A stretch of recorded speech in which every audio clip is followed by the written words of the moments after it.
होश में हमारे शब्दों को ध्यान से सुनना। जब इतना गलत हो जाता है तो अपना चेहरा अपने को पसंद नहीं आता और अपना जीवन अपने को पसंद नहीं आता और अपने अंदर से मन कहने लगता है नष्ट कर दो इस शरीर को। फिर वो जो आगे की लीलाएं होती, अच्छा ऐसा हुआ, फांसी लगा ली, जहर खा लिया, ये कर लिया, वो कर लिया। यदि तुम परमार्थ के पथिक हो, ये तीन बातें नहीं है तो तुम्हारा पतन हो चुका है। हमारा मन भजन में लेकर, होटलों में खाओगे, भजन में मन लगेगा, अशुद्ध आहार करोगे, मनमानी व्यभिचार प्रवृत्तियों का दर्शन, संभाषण और क्रिया करोगे और तुम्हारा मन सच्चिदानंद प्रभु में लग जाएगा। तमाशा समझा है, तमाशा समझ लिया अध्यात्म में मन को लगाना। अपनी दिनचर्या में इतना पावर है कि जहर भी समन हो जाएगा। मीरा जी का समन हो गया ना। अगर नियम है 1:45 बजे उठने का, स्नान का, तो 1:45 बजे ही उठना चाहिए, 2 नहीं बजना चाहिए। अपने पास सामर्थ्य होने पर नीचापमानम सुधा, वो नीच है, हम उस पर शासन कर सकते हैं, पर उसके द्वारा किए हुए अपमान को सह गए और अंदर से मनाया भगवान तुम्हें सुखी रखे, स्वस्थ रहो। जिसका इंद्रिय मनोनिग्रह युक्त समय व्यतीत होता है भगवत चिंतन में, वो महापुरुष है। अभी वर्तमान में ही है, चिंता मत करो, स्थिति जागृत होने में देर नहीं। सच्ची सच्ची तुम में बहुत सामर्थ्य है, जागो। अगर झुक गए तो रौंद दिए जाओगे। ये 8 बातें भगवत भक्त अपने जीवन में जांच ले कि है कि नहीं है, अगर ना हो तो धारण कर ले। पहला है, संत महापुरुष आपके जीवन में है कि नहीं, ये जांच करनी है। देखा है हमने, अगर किसी संत को आदर्श मानकर आप नहीं चल रहे हो तो दिमाग को खसकते हुए देखा, खसक गया है दिमाग। वो मनमानी आचरण केवल सिद्ध बनने के लिए कर रहे हैं। उनके आचरण ऐसे कि भोले भाले लोग ये समझे कि ये तो सिद्ध है। और जानते हो सिद्ध किसे कहते हैं? ब्रह्म भूता प्रसन्नात्मा न सोचति न कांक्षति समः सर्वेषु भूतेषु मद भक्तिम लभते पराम निर्माण मोहाजित संग दोषा अध्यात्म नित्या विनिवृत्त कामा द्वंद्व विमुक्ता सुख दुख संगई गच्छन्त मूढ़ा। ये स्थिति आनी चाहिए। पूरा कोरा जैसे नाटक मंच पर नाटक किया जाता है ना, पूरा दिखाई देता है, पूरा नाटक। क्यों? क्योंकि कोई डांटने वाला नहीं है, कोई आदर्श नहीं है महापुरुष जीवन में। जो मन में आवे सो बोलो, जो मन आवे सो नाटक करो, तो 100 200 500 लोग भोले भाले जिनको ककहरा नहीं आता परमार्थ का, वो कह देते मेरे भगवान, मेरे सिद्ध योगी, मेरे महापुरुष मिटिया मेट कर देते हैं। बात तो तब समझ में आवे जब रसिक जन पास करे, गुरुजन पास कर दे। अपने मन से कुछ नहीं होता, जिसे महापुरुष पास कर दे वही होता है। संत महापुरुष कहे ठीक चल रहे हो, ठीक है, या वो मौन स्वीकृति दे दे, ठीक है। अपने मन से सिद्ध बनने पर सिद्ध थोड़ी कोई हो जाता है। जीवन में तुम्हारे संत हैं कि नहीं, बस इतनी बात देखो।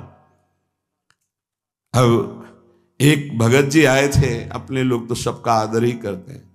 उनका दिव्य रूप से हनुमान जी हमारे सामने प्रकट हुए थे।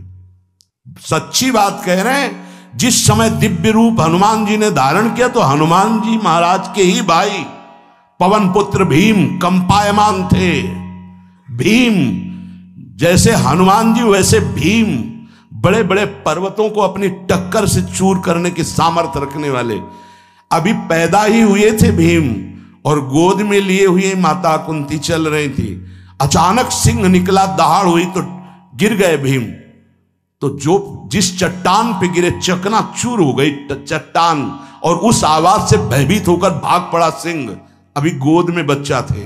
वो भीम जिस समय प्रार्थना की कि भैया मैं तुम्हारा वो दिव्य रूप देखना चाहता हूं, तो उनका काहे को तुम व्यर्थ में ऐसा तुम नहीं देख पाओगे। तो उनका हमारी लालसा है आपका छोटा भाई हूं तो अट्टहास किया। हनुमान जी का वो दिव्य रूप कि कंपायमान होकर कह रहे थे, हे वायुपुत्र, हे पवन पुत्र, तुम अपने रूप का संवरण करो, मेरी सामर्थ्य नहीं। और वो व्यक्ति ऐसे कह रहा, मैं दिव्य हनुमान। हम कह रहे पाखंड मत करो, ठीक से चलो तो ये सब भगवत स्वरूप अनुभव में आ जाएंगे। ठीक से चलो, बड़ा विचित्र स्वरूप है। जब तक जीवन में कोई संत नहीं तो हम ये देख रहे हैं कि वो जीवन या तो पाखंड में सकिल जाएगा और या तो व्यर्थ के चिंतन में फंसा हुआ अपने को मान लेगा कि मैं सिद्ध हूं। आपका शब्द, आपकी दृष्टि, आपकी चेष्टा, तस्मा शास्त्रम प्रमाणम ते, तब सिद्ध माना जाता है। बहुत सिद्धों के दर्शन हुए, गंगा किनारे सिद्धों का हमने कभी नहीं देखा ऐसा प्रमादी। सिद्ध प्रमादी नहीं होता। 95 वर्ष की आयु पूज्य स्वामी श्री ओंकारानंद सरस्वती जी महाराज 4 बजे एक अपने निज जन से कहते, वो स्वेटर पहना दीजिए। बोले स्वामी जी अभी तो धूप है। नहीं, अंदर अभी जाएंगे, चिंतन में विक्षेप होगा, हमारे पास समय नहीं, डाल दो शरीर में। अब इसका एक साधारण शब्द हुआ, इसका प्रभाव इतना पड़ा, इतनी अवस्था में इतने चिंतन परायण की स्वेटर पहनना है, ये स्मृति बाधा ना पहुंचा पावे, डाल दो शरीर में। कितना सूक्ष्म।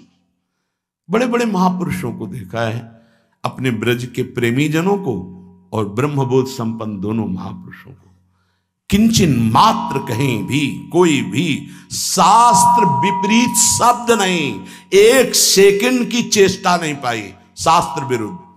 और यहां शास्त्र में है ही नहीं, हो ऐसे सिद्ध हो रहे हैं। क्यों? क्योंकि जीवन में किसी आदर्श महापुरुष का अंकुश नहीं।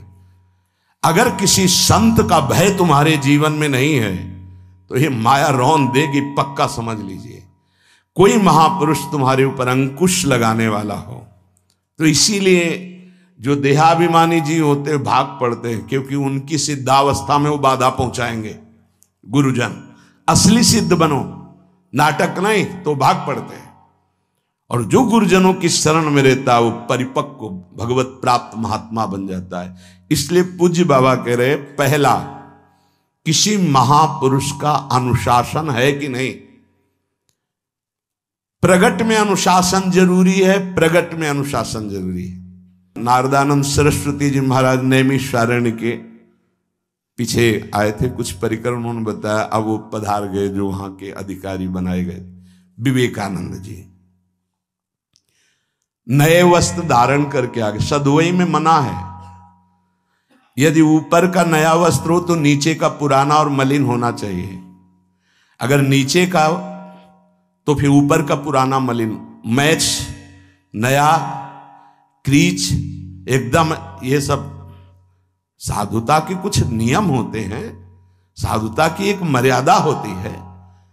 तो वो दोनों नए पहन करके आ गए, भूल हो गई उनसे, देखा शिष्य। और नैष्ठिक ब्रह्मचर्य में सफेद कपड़े पहनाए जाते, तो और वो खिले हुए ऐसे बांधे, ऐसे सब। उनकी दृष्टि गई, लाख लाख जहां बैठकर सत्संग सुनते हैं स्वामी श्री नारदानंद सरस्वती जी, बड़े ही महापुरुष थे, अपार भीड़। और सत्संग के बाद 1 घंटा सबको एकांत चिंतन करो। क्या वहां ब्रह्म ज्ञान का सत्संग होता था। प्रातःकालीन बेला पे जैसे अपने यहां सत्संग होता है, वहां थोड़ा विलंब होता था, 5:30 बजे। जो निज जनों का वो योग वासिष्ठ से कैसे तुम्हें बताएं, जो उस सभा में बस यही लगता है कितनी जल्दी देह रात छूटे और अपने स्वरूप में महापुरुषों का वचन का प्रकाश होता है। एक सत्संग होता था सामूहिक सब लोगों को, एक होता था पर्सनल, जो दिव्य साधक हैं केवल वही बैठ सकते हैं, अन्य नहीं। ऐसे पूज्य बाबा के यहाँ भी एक होता था पर्सनल ज्ञान का और एक होता था सामूहिक प्रवचन। तो उस समय सामूहिक सत्संग चल रहा था, काफी सब समाज लाखों की थी। देखा दूर से, एक शिष्य से कहा गौशाला में जाओ, गोबर को गीला कर दो। उनसे कहा विवेकानंद गोबर की छवियां भर करके यहां खड़े हो सत्संग के पास। अब वहां नच हो नहीं सकता, और गीला गोबर तो जो 2 घंटा सत्संग हुआ पूरा टप टप ऐसे कपड़ों में, पूरी हालत बिगड़ गई। क्या था ये? संत शासन। अब दोबारा वो गलती नहीं होगी, समझाने की जरूरत नहीं, अब समझ गए कि हमसे गलती क्या हुई। संत शासन नहीं है तो ये मन बहुत विचित्र है, बहुत विचित्र है। इसीलिए पहला, जो भी परमार्थ का पति को, चाहे ज्ञान मार्ग का, योग मार्ग का, किसी योग मार्ग की लौकिक ऊंचाई पर पहुंचे हुए कि गुरुदेव आए और उन्होंने कहा कि किसी कारण से शिष्य बढ़ जाए और अपने गुरुदेव की अवहेलना करे तो उसकी गति क्या होगी? उनका दुर्गति। दुर्गति, दुर्गति के सिवा उसके आगे कोई शब्द नहीं है। गुरु को पीड़ा है और शिष्य परम पद में पहुंच जाएगा? नहीं नहीं, ऐसा नहीं हो सकता। अनुशासन अत्यंत आवश्यक है। किसी भी वैभव या लोक व्यवहार या लोक मान्यता बढ़ जाने पर अपने गुरु का अपमान, गुरु की अवहेलना, तो उसकी दुर्गति पक्की। देखो, ये मन है, ये इंद्रियां हैं, ये अहम है, ये केवल गुरुदेव से ही वश में आता है, दूसरी जगह नहीं आता। क्यों? क्योंकि दूसरी जगह उत्तर देने का अवसर है। दूसरी जगह हम नहीं मानते तुम्हारी बात, लेकिन वहां ना उत्तर है और ना नहीं मानते, केवल वहां मिटना ही मिटना है। अगर ऐसा उपासक है तो निश्चित परम पद का अधिकार। केवल मिटना कोई उपाय नहीं है, अहंकार के पोषण का कोई उपाय, केवल मिटाना है। रो लो, चिल्ला लो, जो तुम्हें करना है कर लो, आना तुम्हें इसी मार्ग में पड़ेगा, दूसरा कोई रास्ता नहीं। बलिहारी घेर करके नष्ट कर देते हैं हमारे मन की मनमानी को, हमारे अहंकार को। इसलिए जीवन में प्रगट में जिनके जीवन में संत हैं और वो स्वीकार करते हैं उनका अनुशासन, उन्हीं का जीवन प्रकाशित होता है, पक्का समझ लेना। दूसरा, भागवतिक मार्ग में चलने वाले उपासक को सांसारिक पुरुषों की मित्रता करके उनकी संगोष्ठी में नहीं बैठना चाहिए। इस बात को बहुत अच्छे से समझ लो। सांसारिक पुरुषों की जो वृत्तियां होती हैं उनमें बड़ा आकर्षण होता है भोगों का, प्रपंच का। जो साधक भ्रमणशील हैं, अगर वो गृहस्थों के यहां जाकर उनकी सैयाओं पर सोते हैं तो उनकी दुर्दशा क्या होती है चित्त की, वो खुद अनुभव करके देख ले। आज तो शास्त्रीय पद्धति को समझा ही नहीं जा रहा। जब बड़े बड़े सुभट गंगा किनारे त्याग, वैराग्य, ज्ञान के मिले ना, तो आगे का रास्ता खुलता चला गया। सांसारिक पुरुषों के समुदाय में बैठना था। वो तुम्हें भगवान कहेंगे, ईश्वर कहेंगे, अवतार कहेंगे, उनको कुछ ज्ञान नहीं। आप मान बैठेंगे अपने को भगवान, अपने को ईश्वर, अपने को अवतार मानेंगे, तो आप जो अवतार है ना, ईश्वर है ना, भगवान है, उनसे विमुख हो जाएंगे। यहां जो भी अवतरित हुए हैं भगवत पार्षद, वो सदैव दैन्य ही रहे हैं। आप देख लीजिए, उच्च कोटि के महापुरुष चाहे जितनी ऊंचाई पर चढ़े हों, सदैव भगवान की ही स्थापना की है। भगवान के नाम की, रूप की, लीला की, धाम की, भगवत महिमा की स्थापना की है, अपनी नहीं, अपने पार्थिव शरीर की नहीं। ध्यान रखना, जितने महापुरुष प्रकट हुए भगवान की स्थापना की। अगर हम संसारिक पुरुषों का संग करेंगे तो कई तरह से हानि हो जाएगी। सत्संग हो रहा है, बस इतने जो चाहो बैठ जाओ। हमारा पर्सनल एकांतिक केवल गुरुदेव से संबंध है और उनके द्वारा बताई हुई उपासना में हमारा समय व्यतीत होना चाहिए। कोई हमारा मित्र नहीं होना चाहिए, अलग से संगोष्ठी नहीं होनी चाहिए विषयी पुरुष की, सांसारिक पुरुष की। तीसरा, किसी भी अपनी निंदा करने वाले के प्रति कभी भी बुरा व्यवहार बर्ताव नहीं करवाना चाहिए, क्योंकि भगवान प्रेरित करते हैं निंदा करा करके महान बनाने के लिए। ये शब्द याद कर लो। जब तुम्हारी निंदा होने लगे, प्रतिकूलता होने लगे, विपत्ति आने लगे, संकट सताने लगे, तो जान लेना कि तुम्हारी अध्यात्म की भूमिका उठने वाली है, पक्का। ये अध्यात्म की भूमिका उठना बहुत कठिन होता है। अध्यात्म का प्रवचन कर लेना बहुत सरल होता है, नहीं? हाँ, चमड़ी को चिकनी करके और अध्यात्म का प्रवचन करने में कोई कठिनता नहीं, लेकिन चमड़ी और दमड़ी का राग मिटा दे फिर अध्यात्म की तरफ चले, ये किसी फक्कड़ महात्मा का कृपा पात्र ही होगा जो फकीर होगा, जिसने विश्व की समस्त भोग वासनाओं को रौंद करके अपने स्वरूप में स्थित हो गया। ऐसे महात्मा के संग के बिना अध्यात्म का रंग नहीं चढ़ सकता, और देखने को मिल रहा है। जब तक हमें अध्यात्म का परिचय नहीं है तब तक कहीं भी हम राजी हो जाते हैं। अरे राजी होने को तो टाकीज के सामने देखो जाके, हजारों की भीड़ लगती, लाइन में खड़े होते हैं, पैसा देते हैं, और क्या देखने जाते हैं? झूठा तमाशा। उनको आप क्या कहोगे? ज्ञानी कहोगे? सत्संगी कहोगे? भीड़ का इकट्ठा हो जाना कोई अध्यात्म का चमत्कार नहीं होता। तो अध्यात्म का चमत्कार तो अंतर की वृत्ति का परिवर्तन हो जाना होता है। नहीं तो अगर एक नृत्य करने लगे ना तो हजारों उसको देखने खड़े हो जाते हैं, फिर 14 संगीत बज रहे हैं, फिर इसके बाद अगर हजारों ये बैठे मनोरंजन कर रहे हैं तो इनका कोई महत्व तो नहीं। अगर एक महात्मा कह देता है कि तुम वास्तविक भगवत मार्ग के पथिक हो तो धन्य हो गया जीवन, और 1 करोड़ लोग कह दें कि परमार्थ का पथिक है तो मान्यता नहीं मानी जाएगी। ये अध्यात्म है, अध्यात्म। इसीलिए कह रहे हैं कि सांसारिक पुरुषों की संगोष्ठी में रति न करे। तीसरी, अपनी जब कोई निंदा करे तो उसका भला जरूर मना देना, बुरा मत मना देना, नहीं तो अध्यात्म छूट जाएगा। अपने पास सामर्थ्य होने पर नीचापमानम सुधा, वो नीच है, हम उस पर शासन कर सकते हैं, पर उसके द्वारा किए हुए अपमान को सह गए और अंदर से मनाया, भगवान तुम्हें सुखी रखे, स्वस्थ रहो, और कभी भी हम आपका विरोध नहीं करेंगे, जब अवसर मिले तब फिर हमारी निंदा करना, भगवान तुम्हें स्वस्थ रखे, तुम्हारा कभी अमंगल न हो। ध्यान रखना, अध्यात्म। चौथा, अपने मुख से कभी किसी की निंदा ना करना। निंदा व्यक्तिगत नाम लेकर के की जाती है, सिद्धांत सार्वभौम वर्णन होता है। जैसे यहां हम कह रहे हैं, वो निंदा सिद्धांत के विपरीत आचरण में जो चलते हैं उनकी है। कौन है? नाम नहीं है, रूप नहीं है। सिद्धांत में चलना एक ये मार्ग, सिद्धांत से बिलक चलना ये पाखंड है। पाखंड और दंभ की निंदा होती, और सत्य की कोई निंदा करे तो वो प्रकाशित होता है। सत्य निंदा से ढकता नहीं। जैसे कोहरा थोड़ी देर के लिए सूर्य को ढकने का नाटक कर सकता है, लेकिन सूर्य जब प्रकाशित होगा तो कोहरे की धज्जियां उड़ जाएंगी।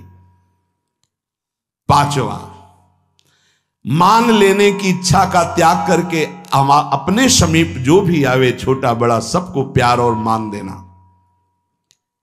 ये 8 अच्छे उपासक में सब लक्षण पाए जाते हैं। दूसरों को मान देने का स्वभाव रखना, चाहे छोटा बच्चा ही क्यों न हो। ये नहीं ये धनी मानी बड़ा आकर के धन राशि दे रहा है तो उसका सम्मान हो रहा है, और छोटा प्रणाम कर रहा है उसकी तरफ देखा भी नहीं जा रहा। नहीं, बच्चे से लेकर कोई भी सबको एक ही प्यार की दृष्टि से देखना, भगवत भाव से देखना।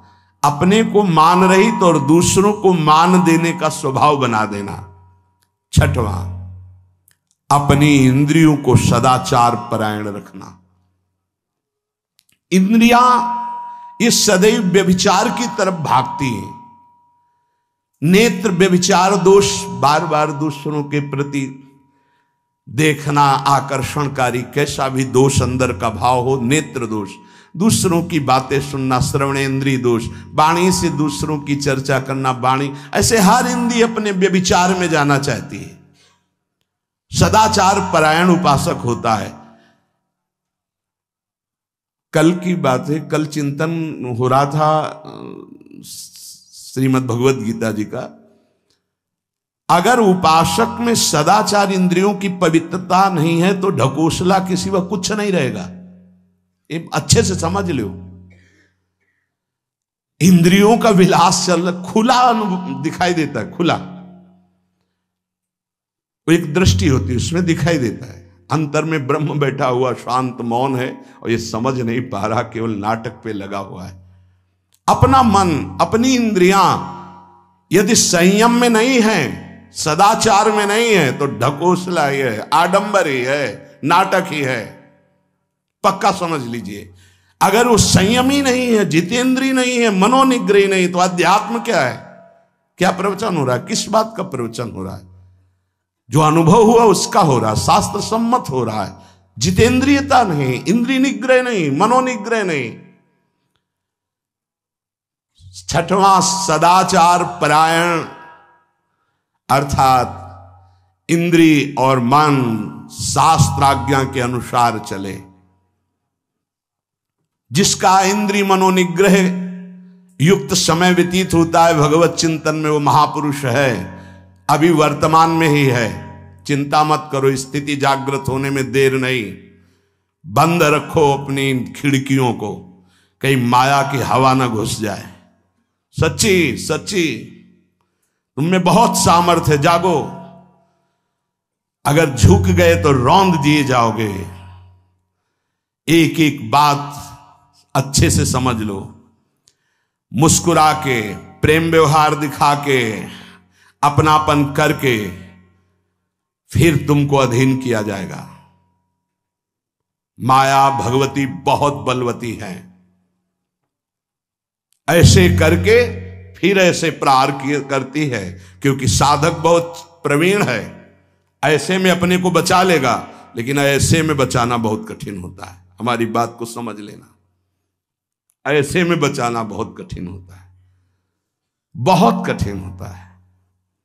समर्पण का मिश, सेवा का मिश, अपनापन का मिश। हमारी इंद्री, हमारा मन बहुत धोखेबाज है, हमें कोई धोखा नहीं दे सकता। ये हमारा मन, हमारी इंद्रियां हमको धोखा देती है।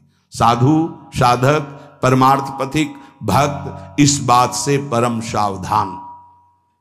सदाचार और सरलता, संयम के साथ हमारा समय व्यतीत होना चाहिए। किसी के गवाही की जरूरत नहीं है, किसी के प्रमाण की जरूरत नहीं। आप खुद अपने हृदय की भूमिका को नाप लीजिएगा। कितनी ऊंचाई पर चढ़ रहे हो, आपको खुद अनुभव में समझ में आ जाएगा। जो इंद्रियों का गुलाम, मन के द्वारा भ्रष्ट आचरण करने वाला है, वो कुछ भी हो, कोई भी हो, कहीं भी हो, दुर्गति शब्द से ही संबंध है। जीते जी दुर्गति, फिर फांसी ऐसी लगे तेषम दुख न हो। सच्ची मानना, जब गलत हो जाता है आचरण, तो अपना मन अपने को कहता है नष्ट कर दो, ये जीवन किस काम का। होश में हमारे शब्दों को ध्यान से सुनना। जब इतना गलत हो जाता है तो अपना चेहरा अपने को पसंद नहीं आता, और अपना जीवन अपने को पसंद नहीं आता, और अपने अंदर से मन कहने लगता है नष्ट कर दो इस शरीर को। फिर वो जो आगे की लीलाएं होती है, अच्छा ऐसा हुआ, फांसी लगा ली, जहर खा लिया, ये कर लिया, वो कर लिया। वो इन्हीं इंद्रिय और मन की फिसलन को नहीं सह पाया। अच्छा, किसी महापुरुष का शासन नहीं था, नहीं, उस चूक में भी बचत हो जाती है। एक बहुत बड़े महापुरुष के समीप रहने वाले से चूक हो गई, तो उन्होंने अपने आसन के पास आसन लगवाया। सब साधुकों ने कहा कि बहुत बदनामी होगी, क्योंकि आपका नाम आगे है और वो आपके आश्रित है, ऐसा है किसी महापुरुष के। उन्होंने कहा तुम क्या समझते हो, ये बाया है, चूक हो गई, अब इसको कभी चूक नहीं होगी ऐसा बना देंगे, कभी त्रुटि नहीं होगी, इसको ऐसा बना देंगे। और वो फिर ब्रह्मावर्त बिठूर में रहे, और बहुत अच्छे महात्मा हैं, अब भी हैं। अगर संत का शासन है और आपसे चूक भी हो जाती है, तो ऐसा बना देंगे कि दोबारा चूक नहीं होगी। पर इंद्रिय और मन को छूट देकर मनमानी आचरण करने वाला कभी साधक नहीं हो सकता, पक्का। और आप सच्ची मानना, आपकी एक बार इंद्रिय मन छूट हो गई तो जिंदगी भर दबे रहोगे, दहाड़ने लायक नहीं रहोगे। माया तुम्हारे को सदैव कोसती रहेगी, तुम्हारा हृदय जलता रहेगा। ऐसा कैसे हो गया, ऐसा कैसे हो गया। जब ऊंचाई की तरफ सोचोगे तो सामने वो, अगर प्रायश्चित करके मिटा दिया है तो बात है, नहीं तो वो कर्म सामने आ जाएगा। लगेगा नहीं हम इस ऊंचाई लायक नहीं है, नहीं हम इस ऊंचाई लायक। आपसे प्रार्थना कर रहे, अगर चूक हो गई हो तो उसको मिटा दो, नहीं आगे बढ़ने में बाधा पहुंचा देगा। अपने गुरुजनों से सलाह करके उसका प्रायश्चित कर लेना चाहिए। अगर गुरुजन कर दे जाओ कुछ नहीं तो कुछ नहीं, खत्म खेल, वो निपटा देंगे, वो करुणामय है, उनमें बड़ी सामर्थ्य है। पर छठवां सूत्र, सदाचार संयम जितेंद्रियता मनोनिग्रह साधक में होना ही चाहिए। जो साधक एकांत में मनोरंजन करके अपने जीवन को नष्ट कर रहे हैं, अच्छा होता गृहस्थ धर्म में रहते, बाल बच्चे पैदा करके मेहनत करके धर्म पूर्वक कमाते और समाज की सेवा करते। यदि अखंड ब्रह्मचारी वैराग्य मार्ग के पथिक हो तो चूक ना होने पावे प्रार्थना करते हैं। इंद्रियों को शिथिल ना होने देना, मन को शिथिल मत होने देना, नहीं तो ऐसा बंधन ये बांध देते हैं कि बड़े बड़ों को सर झुकाकर चलना पड़ता है, रौंद देती है माया। ध्यान रखना, सर उठाने लायक नहीं रह जाता। अगर इंद्रिय जन्य भोगों का आकर्षण नष्ट कर दे तो अपना मन अपने को जलाता रहता, धिक्कार देता रहता। कैसे हो गया ऐसे? तो कैसे हो गया? कीन हो इसका वहू अभिमाना, सुख हो वंचा कृपा निधाना। कहीं अभिमान हो गया कि मैं ब्रह्मचारी हूं, मैं जितेंद्री हूं, मैं मनोनिग्रही हूं, तो ठाकुर जी ने दाना फेंक दिया, देख भला मनोनिग्रही है तो मत चुन।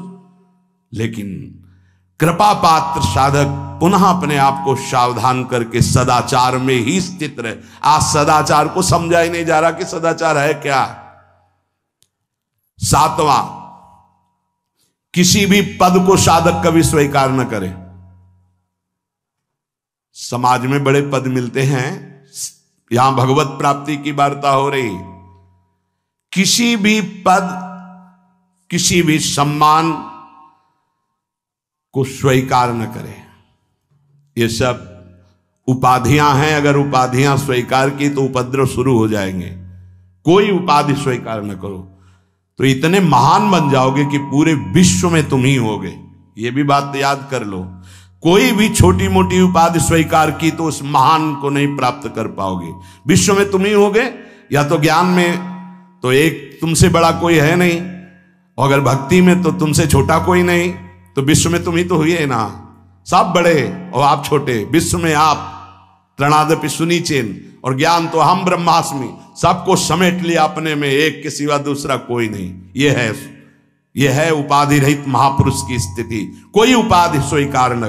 अनंत ब्रह्मांडों का महारत्न इंद्र नीलमणि, जहां जहां भक्त मेरा चरण रखे वहां वहां रखूं हाथ, पीछे पीछे मैं फिरूं कभी न छाड़ूं साथ। इससे बड़ा कोई पद होगा?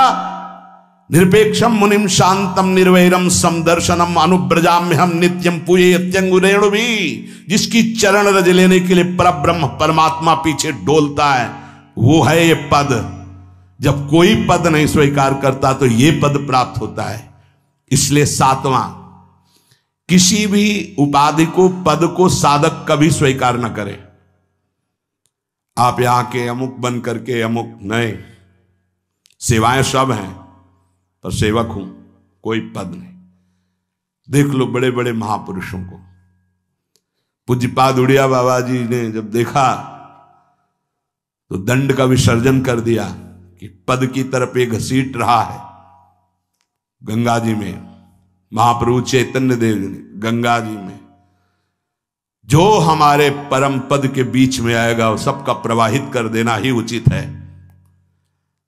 बहुत समझना, पूरे जीवन भर याद रखना, यह अध्यात्म है। अध्यात्म कभी कोई भी उपाधि स्वीकार ना करे। तो बहुत जल्दी उपाधियां सामने लिख दी जाती है, तभी कोई वो स्थिति ही नहीं आती। उपाधि, हमारे ब्रजमंडल में एक से एक महापुरुष हुए हैं। बाबा प्राणधन रहे हैं, कितने संत महापुरुष, और उनको यहां प्यार से ब्रजवासी जन मेरो बाबा प्रिया प्रीतम के लाडले। कोई उपाधि नहीं, कोई पदवी नहीं, कोई प्रतिष्ठा नहीं। और आठवां,